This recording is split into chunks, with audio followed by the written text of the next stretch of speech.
it's okay. I hope you can see these. Can see. And so let me go right into this presentation. So I'm going to do this in a mode of a presentation, but of course, feel free to interrupt me, and I will stop several times so we can have more questions and answers, as opposed to me just doing a monologue here with you. But but you don't necessarily need to wait for those formal times to interrupt me if you have some questions. And I guess the first point I want to make is cultural differences are unfortunately still often a cause of conflict, of misunderstanding, and they are oftentimes not very well managed. The good news, however, is that when those differences are understood and used constructively, they could be a tremendous source of richness and of growth. And what coaching across culture is about is precisely about unleashing the power that resides in cultural diversity. So what I would like to share here with you is briefly what I'd like to cover in this 1 hour. First of all, what is coaching across cultures? And there may be some misconceptions. For example, some people may think that this is just reserved for people working internationally. We're going to see that that is not the case. I want to say a few words about the concept of culture. All too often, culture is understood as something static, as something cast in stone, when in fact, culture is a dynamic process. And we'll see how also this more dynamic and inclusive vision of culture can be used to promote unity in place of polarization, in place of stereotyping that can be quite damaging, as we see every day. So at a practical level, what is needed if we want to coach across cultures is a roadmap to navigate, assess the cultural terrain. And so I'll say a few words about the cultural orientation framework assessment. In fact, I'm going to share a link you can use if you want to try this out. And I'll also discuss the applications of coaching across cultures, essentially the applications that are at 4 levels. The individual level, for example, when you coach an individual, a leader, a professional, when you coach yourself, actually as well. When you work with teams, coaching teams, it's also used, for example, in the case of merger, acquisition, alliances. Oftentimes, these merger acquisitions lead to a catastrophe, a lot of losses, a lot of failures. It doesn't have to be that way. With coaching across culture, we can help turn these ventures into something more successful. And when we do all this work, I think we can bring a positive impact at the societal level. There is much need if you look at the world today to promote a bit more unity in the world. And I think we can all play a part in doing that. So one thing I want to stress is the fact that traditional coaching somehow didn't take into account the cultural perspective. I'm a member of the ICF, and I suspect many of you are also members of the ICF. Until recently, one of the 11 coaching competencies was direct communication. And yes, for sure, you want to be clear in your communication. You want to make sure that people get it. But if you're only clear and direct in your communication, the risk is that you may alienate people. You may offend people. And I'm a professor, as you pointed out, Ashwarya, in a business school in Japan. If I'm only going to be direct, the coaching may end up very quickly because I may have inadvertently offended somebody. So here is an example where direct communication clearly is not a universal panacea. We need to also consider the possibility of indirect communication. So what I've set out to do is to try to integrate this cultural perspective into coaching in a more systematic fashion, considering different ways of thinking, of communicating, of organizing ourselves, with the idea that we can learn from different cultures. We can open new possibilities. So very briefly, this work has started over 20 years ago. I did a first presentation on this topic over 20 years ago already, and that was in London. The book Coaching Across Cultures came out in 2003. It's now in 11 languages, and it's going to be in Russian, hopefully, by the end of this year. So I'm very pleased about that. in 2010 the second book, Global Coaching. And there is also a COF assessment tool, which I will discuss and which you can try out. This one started in 2006, also together with the first certification seminar. And I'm pleased to say that this seminar will take place in a few months for the first time in a virtual fashion as well. The new COF assessment, the tool, came out in 2018, a revised version of the tool. So just to be clear about indeed what is coaching across cultures and what are the objectives. As you might expect, coaching across cultures is there to help people be more effective across cultures, although not just in an international sense, as we will see.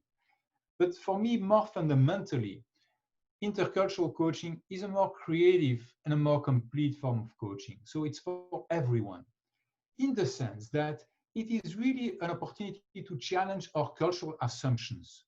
If our current cultural beliefs work well for us and work well for people around us, we shouldn't change anything. But if at some point we realize that the way we communicate, the way we think, the way we organize ourselves, the way we manage time is not as effective as it could be, this is an opportunity to go beyond what we have learned and to learn from other cultures. That is really the philosophy of coaching across culture. So just to say, for those of you who may have believed that that may be a niche market, just for those who work internationally, that is not the case. Coaching across culture is really for everyone, for every coach, I would argue.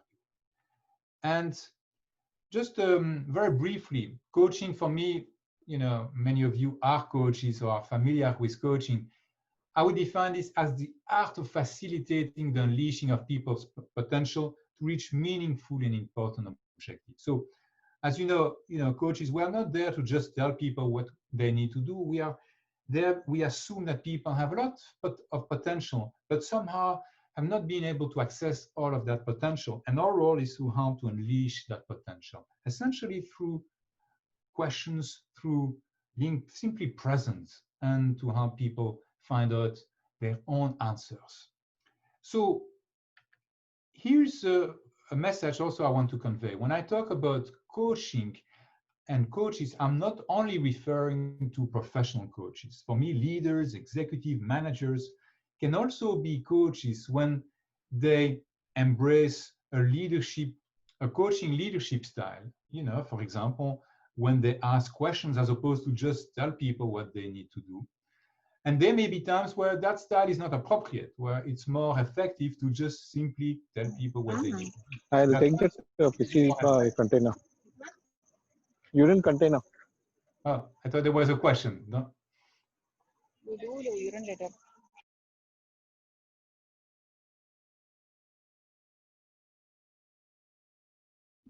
Aishwarya, I think you muted Philippe as well.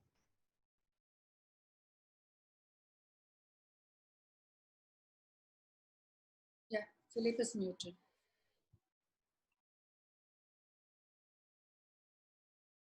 Just a moment, Philippe. Just give me a minute because I just muted everybody. There was a background noise, and you also got. I think I just unmuted myself. Huh? Okay. So for me also, it's a leadership philosophy, one where you really want to unleash the potential of the people working with you. And if that's your philosophy, this would also be a form of coaching, a leadership philosophy. So, okay, so now I cannot move to the next slide, but let me try this. All right. So the idea with coaching across culture is now we are going to tap into how to unleash people's potential, but more specifically to how to unleash the potential that resides in cultural diversity.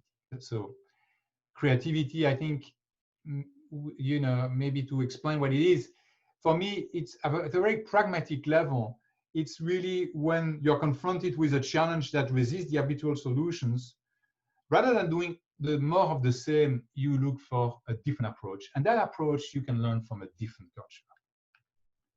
So let me define the concept of culture. Is it okay, Ashwarya? I'm still continuing here to just share a few slides and then I'll stop for questions. But let me define the concept of culture by saying that it is the set of unique characteristics that distinguishes the member of one group from the member of another group.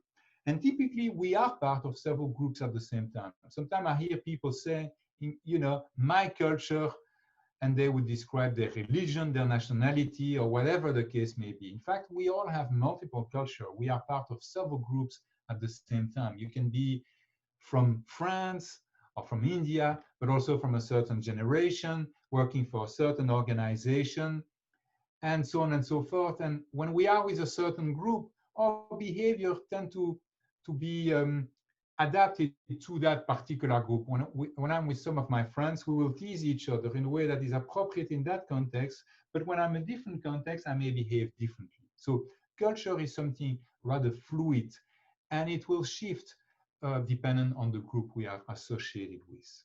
So what do I mean by characteristics?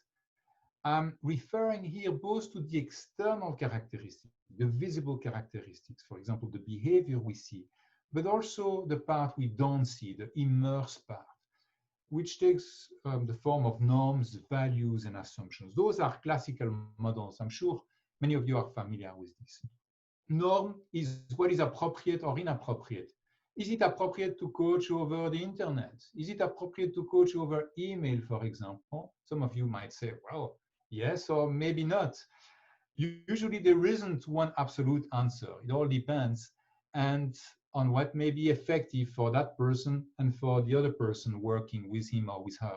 And the idea of intercultural coaching is just to be open to the possibility that several norms may exist and may have some merits. Let me give a different example, talking this time about values. Values is what is important for a particular group of people. Profit, market share, for example, would be examples. But one example I like to give is laziness. Laziness is the value of doing as little work as possible. My publisher didn't like the term laziness, and so I did replace it by the value of doing as little work as possible. And in some culture, laziness could be something seen as shocking. But more and more these days, you see people suffering from burnout. And I would argue for somebody who's on the verge of burnout, laziness might be an interesting value to consider because it could invite the person to just slow down, take things a bit more easily, and that could be very beneficial for that person at that time. So the idea for the intercultural coach is not to be judgmental about those values, but to recognize that even though a value may not be my value, I may be willing to learn from that value, which may prove effective in certain circumstances. And let me go even deeper and describe the concept of basic assumptions. Basic assumptions are those assumptions that we are making oftentimes without even being aware of it. And different groups have made different assumptions to deal with some of the universal challenges that we face. One of those challenges is to ask ourselves, what is our power in this world? Are we in charge of our destiny, or is it a matter of fate and luck, for example? Some people in some cultures, coaching coming from the USA, for example, there is, I don't want to stereotype, but there is this idea that if you work hard and if you persevere, you can achieve anything. And a lot of coaches have learned that, you know, if you set a goal and if you work hard, you can do anything. Unlimited power. Anthony Robbins wrote this book.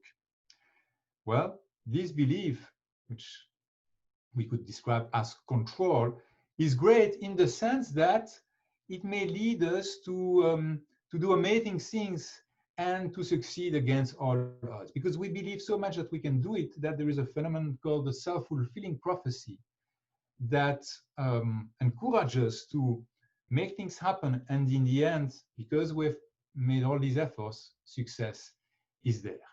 However, in my experience, you know, we don't have complete control. There is something called fate, luck, however you want to name it. And if we don't see that, the risk is that we will go beyond our limitations. We will start cheating perhaps, or we will break down because we are not recognizing our own limitations as well as the limitations of people around us. And that's the danger. So another possibility could be, inshallah, if God will. I consider that the power is outside of me. I don't have much power at all. If I take this literally, then probably we are going to be in trouble, because we can all stop working. It's not going to make a difference. So you could dismiss the idea that power is outside of us, and yet there is wisdom in believing that the power is also outside of us, because it invites us to recognize our limitations and to take these limitations into account. And the good news is that it doesn't have to be one or the other. It doesn't have to be I'm fully in charge, or the power is outside of me. The idea would be to combine the two perspectives. And this would look like believing that, yes, I can achieve a lot and I have a lot of power, but ultimately, not everything is going to be in my hand. And if that's the belief, then I'm more likely to achieve sustainable success. I will be acting with a lot of determination, and yet I will be also more ready to accept inevitable limitations. This can be quite harmful in a situation like the one we are living through right now, because the COVID-19 situation, the lockdown, and so on. If we are not ready to let go, if we are not ready to accept limitations, we end up probably going to be miserable. So this is one example of, rather than being stuck with just a control view of the world, we can enrich our worldview by embracing humility in this case. Let me give another example. Oftentimes we believe in many cultures that time is scarce. There is never enough time to do all the things we want to do. And if that is so, then we may end up rushing all the time, becoming more productive. And as coaches, we will help our clients be even more productive. But at the end of the day, they may have the sense that they live on a treadmill, that they are rushing from one thing to another. So another perspective to consider would be that time is plentiful. If I believe that time is plentiful, I can just slow down, I can relax, I can take the time. And the paradox is, when I will slow down, I'm more likely to appreciate the scarcity of time. I may be more likely to discern what is truly important. Okay? And for some people, this COVID-19 period has been an opportunity indeed to slow down and to reflect on what is truly important in my life today, in my life going forward, to reset their priorities. You could say that's interesting from a philosophical standpoint, but what is the practical application? Well, when I've been coaching teams 30 years ago, they had more time, including senior teams. They had a lot of time, not a lot of time, but more time perhaps than today. And so I would spend easily 4 or 5 days on a team retreat. These days, I'm asked to coach a team in just half a day. And the temptation would be for me to say, yes, I will do this. I will coach you in just half a day. But I'm not sure I'm going to be very harmful if I accept to do that, because there is only so much you can do in half a day. So what I try to do instead is ask the question, I realize your time is precious. So how do you what do you hope to achieve with the team coaching? What do you hope to achieve through this team coaching? And if they don't give me a compelling answer, I may just say to them, you know what, you are so busy. It doesn't seem so interesting for you to spend the time on a team coaching retreat, because you have so many other things to do. But on the other hand, if they give me a compelling answer, if they have a real reason to do this, because it will make a difference for their team and for their organization, then I might go back to them and say, I need more of your time. If you want me to work with you, I will need more of your time. So we are not going to be stressed with time. We can also take the time to build relationship, have time to meditate, to reflect. And so the discussion, the awareness of time, can be harmful already before the coaching engagement even begins. So we are not setting ourselves for failure, but we are creating the right condition to have a proper learning environment. What I'm promoting here, you may realize this or may not realize this, is a form of culture, a form of thinking that is and versus or. So this is not about replacing scarce time with plentiful time. Scarce time is about efficiency. Plentiful time is about effectiveness, doing the right thing as opposed to just doing things right. It doesn't have to be one or the other. In fact, what we want is to have as much as possible the best of both worlds. So with coaching across culture, we are promoting an and form of thinking. We don't need to give up our cultural preferences, but we want to enrich those by learning from other cultural perspectives.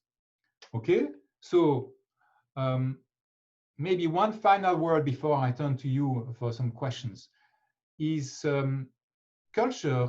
Another way of saying this is what we have learned along the way as opposed to what we are born with.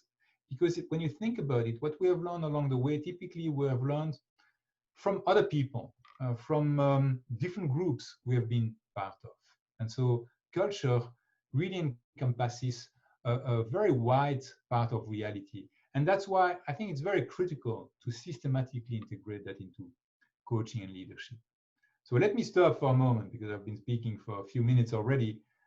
Aishwarya, and maybe if there are some questions, let's stop for a moment before I talk about the cultural orientation framework. So you can feel free to type the question in the chat box if you want, or you can unmute yourself and ask the question. Anybody has any questions? This is beautiful, nurture versus nature. Very, very beautiful. Thank you. Anyone, any question, please feel free to unmute and ask.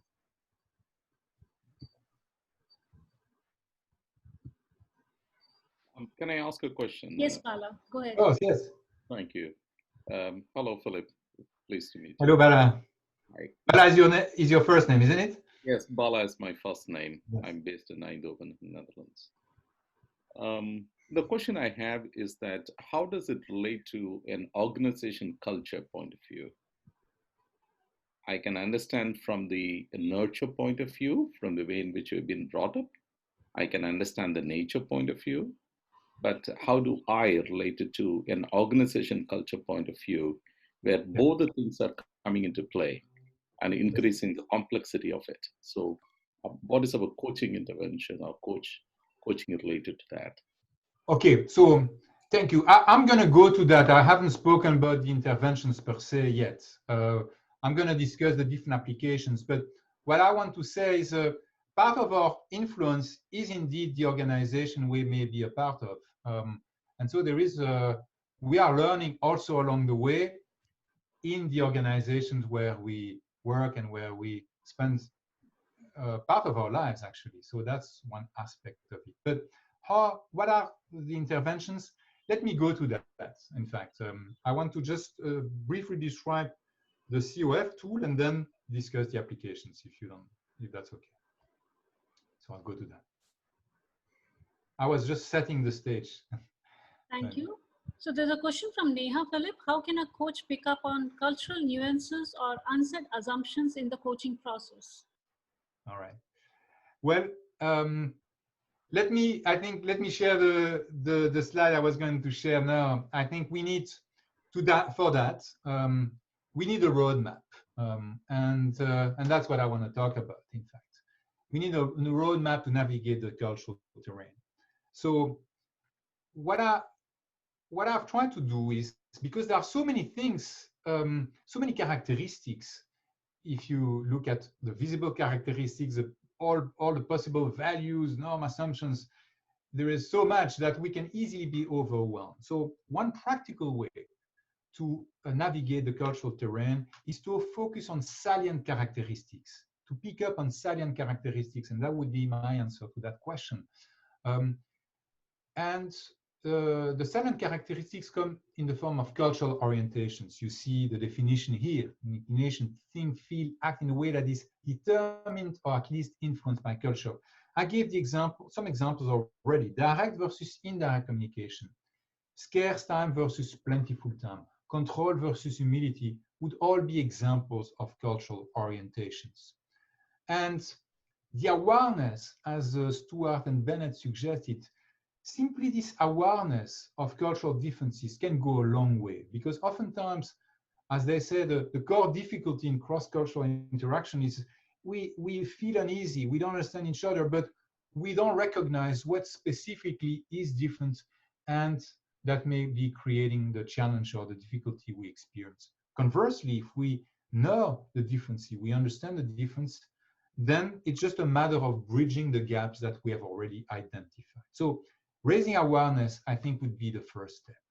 I have not reinvented the wheel. In fact, I've built upon the work of many interculturalists, and if you're interested in the details of that, it's all in the book Coaching Across Cultures. But I've grouped several cultural dimensions into these 7 categories. I think you will agree with me that those categories matter. Matter for coaches, matter for managers, leaders, the way we communicate, the way we think, the way we manage time. It's interesting, it's important even to be aware of the variations that may exist. And here is the model, the cultural orientation framework. So it essentially is providing a vocabulary to be able to distinguish some of the differences we may come across. I already described some of these. I'm not going to go over all of these right now, but I'm going to share some examples. And in those examples, I will describe some of those differences. But what I wanted to say to you is that even though the 17 dimensions that make up the COF already cover quite a wide range, the tool allows you to create even more dimensions. So for example, Bala, you were talking about organizational cultures. One thing we would do if we were to measure the organizational culture, for example, would involve doing some interviews first to get to know the organization, to speak to different people in that organization. That would give us a sense of what's going on there. And through these interviews and discussions, we may pick up on dimensions that are not part of those 70s, and we may then add them up to the model here, to the tool. And when we run the assessment, we will have the advantage of not only being able to use those 17 dimensions, but also the ones we have added based on what we found during the interviews. So you can all go to cofassessment.com. There is the possibility to take the complimentary COF assessment. So it's there at no cost to all of you if you want to use it. There is also a project management feature that is reserved for those who are certified, and that allows them to aggregate results. And I'm going to share some examples of that, to aggregate results that can be done at a team level, also at an organization level, including, for example, if you do a merger between 2 companies and if you want to compare the 2 cultures, you could use the tool to that end. So again, nature, nurture, the tool could be used as a complement to a tool like the MBTI or Farabi that many of you may be familiar with. But here is what I wanted to share, the different levels of application. So individual level of application, team, organization, and society. So I'm going to say a few words about individual coaching and team coaching. Probably I'm not going to have a lot of time to discuss organizational development unless you have some question and you want to take more time. I'm happy to stay beyond the 1 hour that we have scheduled if some of you want to stay on. But let me first talk about individual and team coaching. So the tool here, if you complete the COF assessment, you will get a report that looks like this. And that's the first dimension here, yet you can see control, harmony, humility.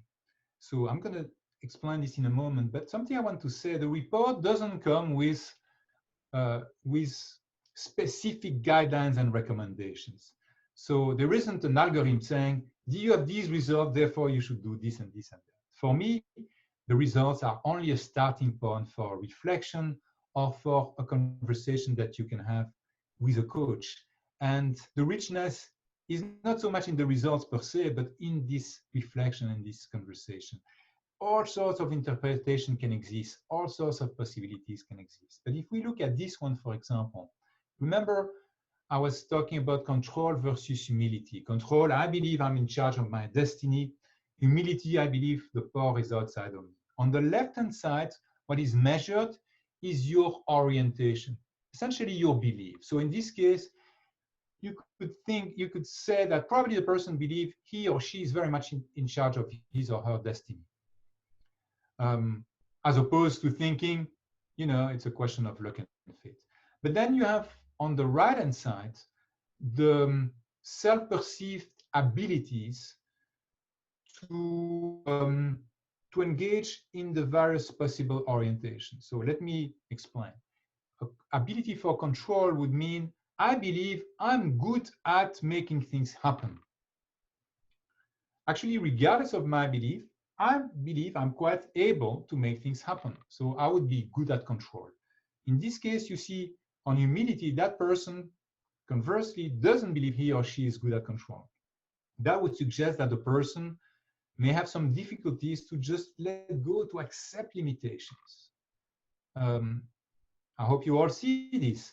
And if you are a coach and that is your profile, sorry, I'm doing this in a presentation mode for the sake of time and because it may be difficult with a large group, but typically if I were in a seminar, I would ask you the question. But I think some of you already probably have figured that the danger with this profile, first of all, the good news is if that's my profile as a coach, probably I'm gonna help people also believe, yes, you can do this, you can make things happen. And I'm likely to encourage them to go beyond their limitations and make things happen. And that could be a good thing. But the downside could be that because I have difficulties to accept my own limitations and to let go, I may inadvertently also push my coachee beyond their limitations. And that may be true at the individual level, it can be the same phenomena at a team level. And if we look at the planet, the same phenomena can happen when we exhaust the resources of our planet at a rate that is higher than what is necessary for the planet to regenerate its own resources. So being able to let go, I think, would also be an important quality for a coach, and probably one that this particular coach might want to develop. All right, so when I would work with a coachee, we would look over his profile and we would engage in a conversation. And this becomes an opportunity to celebrate, the strengths and the preferences, but also to discover underused area and to discover what what this person can learn from other cultural perspectives that could prove very beneficial to be able to address new and complex challenges. I hope that gives you some sense of how this can be used. And maybe I can stop here for some questions, but here are some of the questions we might ask ourselves, or if we were doing a peer coaching exercise, those would be the questions that we would be asking to help with that reflection. But with this, let me pause for a second before I go on to talk about team coaching. So, Ashwarya, over to you, Philip, in case there is any question. Yeah, Philip, this is Padma here. Can I ask a question? Yes, Padma, please go ahead. Yeah, Philip, you explained that in terms of the perspectives, cultures are different. There are certain cultures which believe that there is power to do anything provided you put in enough effort. There are other cultures that believe that fate and luck play a predominant role. Yes. You also gave the example of some cultures believing that time is limited and therefore productivity is crucial, and other cultures feeling that time is, ample time is available and therefore there's no need to rush around. So when you coach somebody who has a different perspective, are you suggesting that we adapt to that person's perspective almost to the level of mirroring that person's perspective? And if we need to do that, would not authenticity suffer? Okay, those are interesting questions. Let me tell you again where I'm coming from. My assumption here is that culture is not cast in stone. So we have been raised and we have learned a certain way, but that's not necessarily us. It's just how we have been raised. So if I've been raised to believe that time is scarce, there is never enough time, is that really me? I would argue that the real me could be somebody who is also learning from other cultures. I don't need to give up my belief that time is scarce, but I can also learn from other cultures that time can be plentiful. And when I do that, I enrich my culture. So culture, as I was saying, is dynamic and is also inclusive. So I'm not giving up who I am. I would argue I become a more complete version of who I am because I've opened myself up to what I can learn from other cultures. And in that sense, you know, that would be, I would not give up authenticity. Of course, I need to be convinced that I need to first appreciate the value of this other cultural perspective. And that appreciation cannot just be in an intellectual appreciation. I really need to see the merit before probably I'm going to try to learn from that culture and apply some of those cultural behaviors to increase my cultural repertoire. Does that make sense? Thank you, Philip. Yes, yes, Right. it does. Thank you. There's a question from Sanjay Sinha. Does Yep. coaching across leadership affects cultural dynamics? Is there any paradigm shift? I didn't hear Ashwarya. Sorry. Does coaching across leadership affects culture dynamics? Is there any paradigm shift? Does it affect? Could you phrase this differently? Because I'm not sure I got the question. Is Sanjay Sinha online? Can you please unmute and ask your question?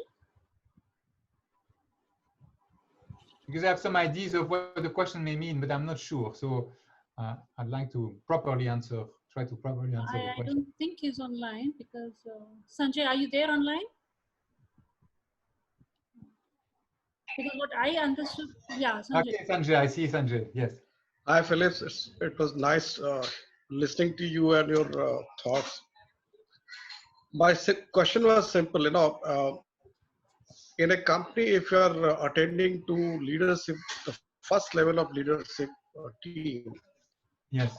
and providing them a coaching,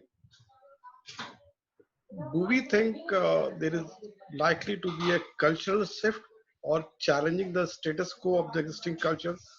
It is most prominent when it is a family-run business, where things are very, status quoist, centralized control. But when you start coaching leadership, in a way, you are trying to empower those leaders. And that creates a friction. You have a centralized control. Yes. And at the bottom line, you are empowering your leaders. So it's a clear-cut mismatch happening, and it creates a wider friction. How do you manage that friction with the reference to the status quo or centralized control by the promoter or owner? It's a real challenge, especially in small and medium enterprises. Yes. So here I was talking about the an intervention that was just at a one-on-one level. And I think what you are talking about is not, this would be more of an organizational intervention where not only are we even coaching individual leaders and teams, which I'm going to talk about in a moment, but we also need to look at the entire system. And so let me get to that, if you don't mind, because that we add in a level of complexity so let me try to answer that in a systematic fashion, which is, by the way, the approach we probably will want to take, looking at this as an entire system. And the goal, but again, the overall philosophy is raising awareness at the different levels and try to build unity in diversity. That's the overall philosophy. But how do we do this in practice? Let me go one step further by saying what we can do at the team level. And again, that's not going to answer your question completely, but that would be a next step, working with a team rather than just an individual, if you don't mind. So, Ashwarya, let me show this slide where what we have here is, first of all, a recognition that coaching any team is a challenge. Probably you have already noticed that. Whether you are a team leader or coaching a team is challenging. But these days, there is two additional factors of complexity. One is diversity, cultural diversity, and the other is physical distance. This existed before the COVID-19 situation, probably even more so these days, that we are not physically together. So how do we address all that complexity? Just briefly, I'm not going to go into all the details. One thing I can tell you is when we have diversity, I wish the diversity in itself would lead to greater creativity and effectiveness. Unfortunately, that is not necessarily the case. Oftentimes, diversity will lead to conflict, to polarization, to misunderstanding. So diversity in itself is not necessarily going to help the team if you don't manage it. If we have time, I'll go back to this confirmation bias and polarization. But I want to move on to another aspect. Even when the team people do come together, sometimes they are not coming together for the right reasons.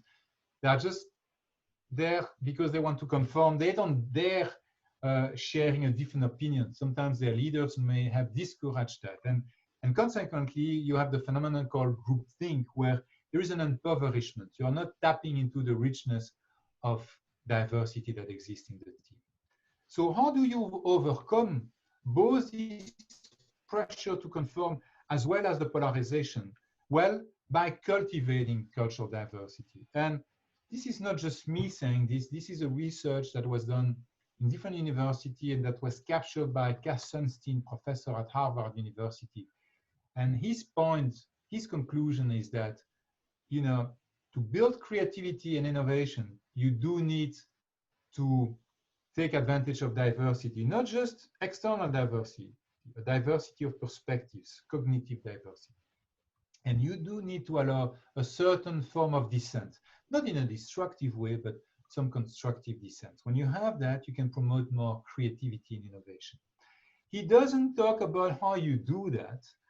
How you do that is where coaching across cultures comes in, because coaching across cultures is precisely about leveraging the differences.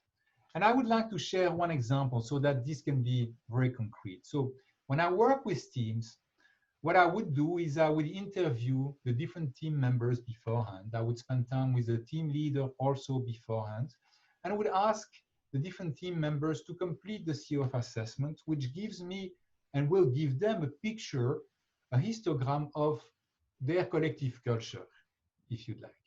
And here's an example. So remember what I shared earlier about control versus humility. These are the collective answers of a group. In this case, an executive team I worked with, there were 11 people, and you see how they answered. So in this case, you see on the top part, their preferences was more on the side of equality. And if you look at the bottom, their abilities also were more on the side of equality than hierarchy. So when I get these results, I first spend time a little bit with the team leader. And in this particular case, the team leader had a similar profile. What I found out in the interviews was that people would say, this is the best leader I've ever had. He's a laissez-faire type of leader. The opposite, the opposite of a micromanager. He leaves me alone. And for the most senior people in the team, they loved it, They had a lot of autonomy, they enjoyed it. So Sanjay, the opposite of what you were telling about, when no control and command at all, a lot of freedom. So the senior people like that. But the more junior people were complaining to me, that was confidential, one-on-one, they were saying, I like the direction, I'm not sure where we are going. I'd like the leader to tell me more specifically where it is that we are going. Also, when there is a conflict, I'd like him to be decisive. Sometimes the conversation would go on and the leader wouldn't decide. And so that can be very frustrating. So with that information, I spent time with the team leader and he recognized that. He was very open. He recognized that his pattern was both a strength, but also sometimes a pitfall. And so he was prepared to act differently if necessary. He was prepared, and that was when we discussed together, when we prepared for the team retreat, he decided that he would be more decisive if necessary. He was not stuck with his equalitarian approach. He could choose to be more decisive if he wanted to. And sure enough, during the team retreat, at some point there was a conversation, and I act as a facilitator. You know, some people wanted to do this, other people wanted to do that. I tried to concile the different viewpoints, but in this instance, I realized that, hey, I wasn't going to be able to reconcile the differences. Somehow the leader would have to decide. And just I turned to him and asked him, what is your decision? Unfortunately, because we had discussed this, he said, and that is my decision. People were a bit surprised because usually he wouldn't do that. But because we had spent time explaining all this and they had recognized this pattern, they accepted his decision. They accepted his decision and they recognized that, hey, at times it is going to be important to also weave a bit of hierarchy into our culture, which was very egalitarian with all the advantages, but a bit of hierarchy was necessary too, and that's what happens. So let me give another example with that same team, universalism, particularism. What this means, universalism is the idea that one size fits all. We want to be coherent, the same processes, having the same rules for everyone, being very consistent. Particularist is about flexibility. We don't want to always have the same processes, the same rules. We want to be very flexible. And you can see in this group, their culture in that organization, it was also true in the organization, but in that particular team, more on the particularistic side. How was that manifested? Well, people would tell me, you know, I like it here. I have a lot of freedom. I don't have a very strict job description. I'm doing my task, but I can also do other things. You know, I don't feel overly constrained. I can be very flexible, and that's great. So that was the good news. The bad news, however, is that sometimes my sense, they were telling me, is that it's not always very fair because some people do much more work than others. And sometimes I don't know who is responsible for what, so we lose effectiveness. I showed this to the group. They recognize the pattern. And the good news is once you recognize the pattern, you don't need to fall prey to it. So they recognize that they had the possibility to change this. And what they did was to decide on a number of new rules. For example, for a project, there would be a team leader, there would be somebody responsible for the project, other people would be in other roles, and all that would be defined beforehand. So that was, that required them to go outside their comfort zone, but the benefit for them was that it ended up being still flexible, but with more fairness and with more clarity. So that was the work I did with the team, but it would have been difficult to do that work without first raising their own awareness. And let me give a final example, because you see in this case, even though there were people from different nationalities, the team was rather homogeneous. Different nationalities, different genders, different ages, still the team was homogeneous. However, for direct, indirect communication, there was a lot of differences in the team. Some were very direct. There was one guy from Denmark, very direct, and that would be seen as offensive for some people. But conversely, some people more indirect, and they didn't dare saying something that they thought would offend other people. In fact, there was a woman, she was suffering every day because somebody was eating a smelly sandwich next to her, and she didn't want to offend him. So every day she was suffering through every lunch. And what she learned from this was it's okay to go to your colleague and to ask very nicely, is it possible to eat your sandwich elsewhere because I cannot move from here? And he accepted that very, very gracefully. There was no problem. And the person was more direct. He learned to be more sensitive in his communication. Those who were more indirect also learned to not take that personally. You know, recognize that this person was not aggressive, was just his way of speaking. So they learn from each other. But if we don't do this type of intervention, you know, these frustrations can go up, and at some point can derail the teamwork. So this is an example of the type of work that could be done at a team level to just raise cultural awareness and ensure that the differences become a source of richness. All right. I want to point out to you maybe one more thing before I turn to Aishwarya. Here we are looking at, we don't need to know exactly where are people coming from, and you know, is it a question of nationality? Is it a question of gender? Is it a question of religion? Is it a question of age? We just work with what is there, you know, and that makes it, in fact, more practical to deal with. We are looking at external as well as internal differences, but also if the team was like was the case here, as a coach, I'm not going to assume that, hey, they can never be universalist. I will also challenge them to unleash the universalism that is in there somehow, even though it may be hidden at the moment. So we are leveraging differences, all kinds of differences when we do this work, and giving more possibilities to the team to be more effective and to blossom. All right, over to you, Aishwarya. There are some questions before I share a few final remarks. Thank you, Philip. Wonderful sharing all your insights. I think Parinita had some questions. Parinita, you have some questions, right? Yeah. Please go ahead. I wanted to know, Your voice is very low. Parinita, your voice is very low. Parinita, I know I can see you, yes. Okay, so I just wanted to understand, when you're working with senior leaders. Be closer to the mic, Parinita. I cannot hear you well. Sorry about this. So sometimes we have this challenge when you're driving an organization intervention and you are coaching the C-suite leaders. Can you hear me now? Yes. Yes, absolutely. Yes, great. So you're driving a mergers and acquisition or a change management intervention, and you're working with the senior leaders.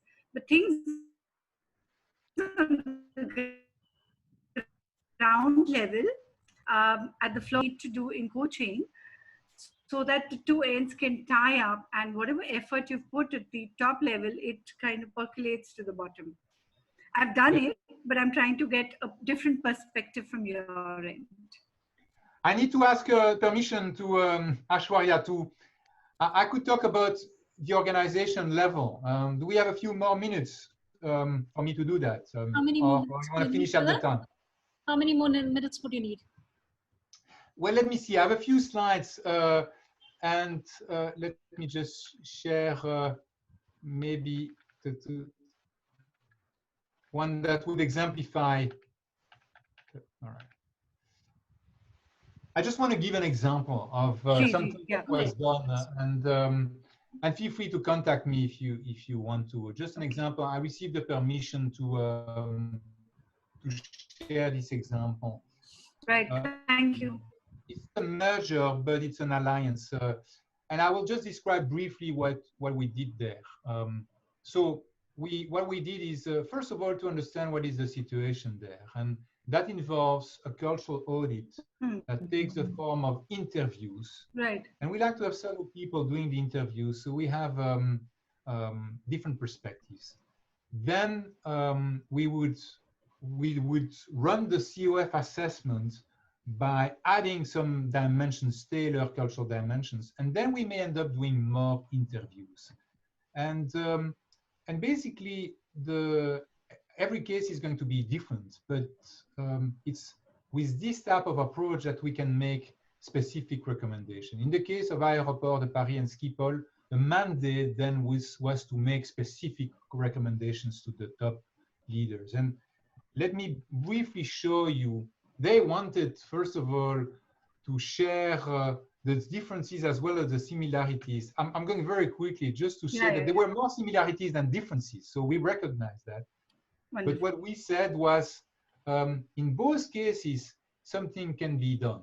And I'm going to share, if I may, just two examples of things, of recommendations we made. So one was around scarce, plentiful time. Out of that, we noticed that in both cases, they didn't have enough time. And there was a frustration in both organizations that they were meeting with one another just to discuss the business, but they never took the time to actually build relationship with one another. So there was a sense of frustration that they never slowed down to take the time to get to know each other. The recommendation is almost obvious, and to the credit of these leaders, they took that on. They organized a 2-day event where people just met and spent time, not to do any work, but to spend time to get to know each other. They organized a number of activities, but essentially it was to help them reflect and to get to know each other. And that proved to be very beneficial. So the time they wasted, so to speak, the 2 days they wasted, so to speak, was really regained in the sense of building stronger connections with each other and clearer thinking in terms of where they were going to go next. But in one case, there were several cases where there were differences. So, for example, hierarchy versus equality. It's not black and white, but as we expected, you know, the Dutch were a bit more equalitarian than the French. And so the message was to learn from each other. And I mean, I have some stories to share, but I think we are beyond the time probably. Sure. Thank you. Thank you. You tell me, but the overall message is they learn from each other. And in fact, I have to say the CEO, the French CEO, told me one of his reasons for this was also to promote cultural change. And the French manager learned from the Dutch, but the Dutch also learned from the French. And, you know, feel free to contact me. I can tell you more. Okay. It's also described in Thank you. Voilà. So I'll just go back, Aishwarya, to share maybe a final slide I had. If I may? Yes, please go ahead. I just want to leave you with a couple of messages, and I'm happy to take some questions afterwards. What I want to say is that I like this quote by Rumi. Yesterday I was so clever, I wanted to change the world. Today I'm wise, so I want to change myself.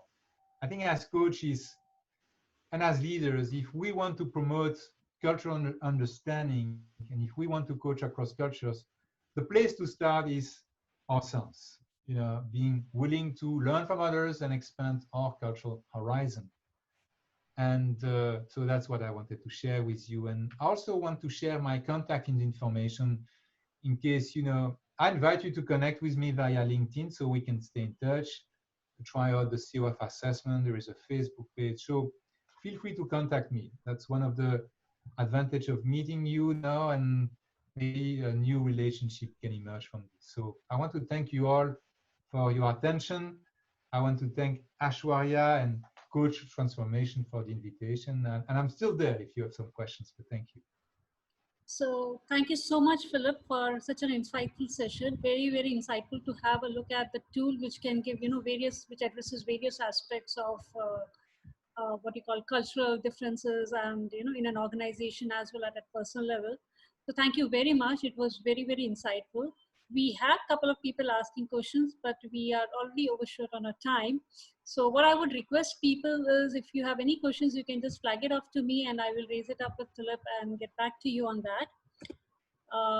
Does that make sense, Philippe, for you? Is that okay with you? Yes, as you prefer. Again, can go through you. If you want to contact me via LinkedIn, you are welcome to do that. I don't promise that I'm going to be able to reply right away, but I'll do my best to get back to you as soon as possible. And yes, we can be in touch. And you can reach Philippe directly as well if you wish to. So that's perfectly fine. I have put in the link for submitting the CCUs, for obtaining your CCUs. Once again, I posted, copy the link and submit the form, and within 24 hours, and we will send you the CCUs by 30th of November. So we compile all, we don't send it one by one, we compile all and send it all together. All right. So thank you so much, Philippe, for enlightening us on this particular topic, something which is very interesting and very very, very insightful topic. And thank you all for coming over and spending your time worthwhile on this 1-hour webinar. I wish you a very great evening, the remaining part of the day. Or the day. Bye-bye to everyone. Yeah, thank you. Right. Thank you so much. Bye-bye. Bye-bye.